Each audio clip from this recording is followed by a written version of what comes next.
আমার বাচ্চাটা তো তার বাবাকে বাবা বলেই ডাকতে পারলো না। মাত্র 4 মাস বয়সী কন্যা সন্তান কোলে নিয়ে চোখের পানি ঝরাচ্ছেন কোটা সংস্কার আন্দোলন পরবর্তী সহিংসতায় গুলিতে নিহত রায়হানুলের স্ত্রী ঋতু আক্তার। পাশে শোকে পাথর হয়ে বসে আছেন নিহত রায়হানুলের মা। কবরের পাশে দাঁড়িয়ে হত্যাকাণ্ডের শিকার নিরাপরাধ ছেলের জন্য দোয়া করছেন বাবা। রায়হানুলের বাড়ি কুড়িগ্রামের উলিপুর পৌর শহরে।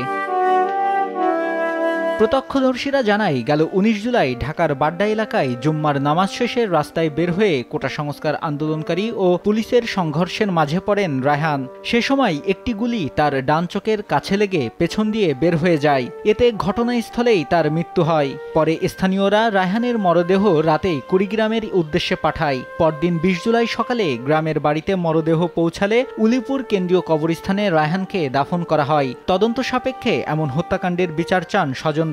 সে অত্যন্ত নম্র, বিনয়ী, সুমিষ্টভাষী, হাস্যোজ্জ্বল একটা ছেলে ছিল এবং সে এই পরিবারের একমাত্র অবলম্বন।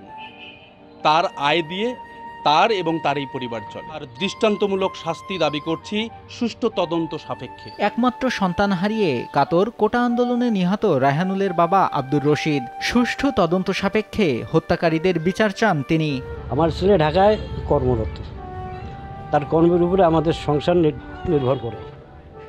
সেই ছেলে আমার সেদিন শুক্রবার সে নামাজ পড়তে মসজিদে গেছে। মসজিদ থেকে ফেরার পথে গণ্ডগোলের ফাঁকে পড়লো না কীভাবে পড়লো, সে গুলিবিদ্ধ হয়ে মারা গেল। এর সুষ্ঠু তদন্ত, সুষ্ঠু বিচার এটা দাবি করি। তার একটা 4 মাসের বাচ্চা আছে। একদিক দিয়ে তার স্ত্রী হলো স্বামীহারা, তার সন্তান হলো পিতাহারা, আমি হলাম পুত্রহারা। শেষবার জুলাই মাসের প্রথম সপ্তাহে বাড়িতে এসে স্ত্রী সন্তানকে ঢাকায় নিয়ে যাওয়ার কথা বলে যান রায়হান, কিন্তু সেটা আর হয়ে ওঠেনি। কোলের সন্তানকে বুকে জড়িয়ে স্বামী হারানোর বেদনা কোনোভাবেই মেনে নিতে পারছেন না স্ত্রী ঋতু আক্তার। নিরাপরাধ স্বামীর হত্যাকারীদের কঠোর শাস্তি চান তিনি।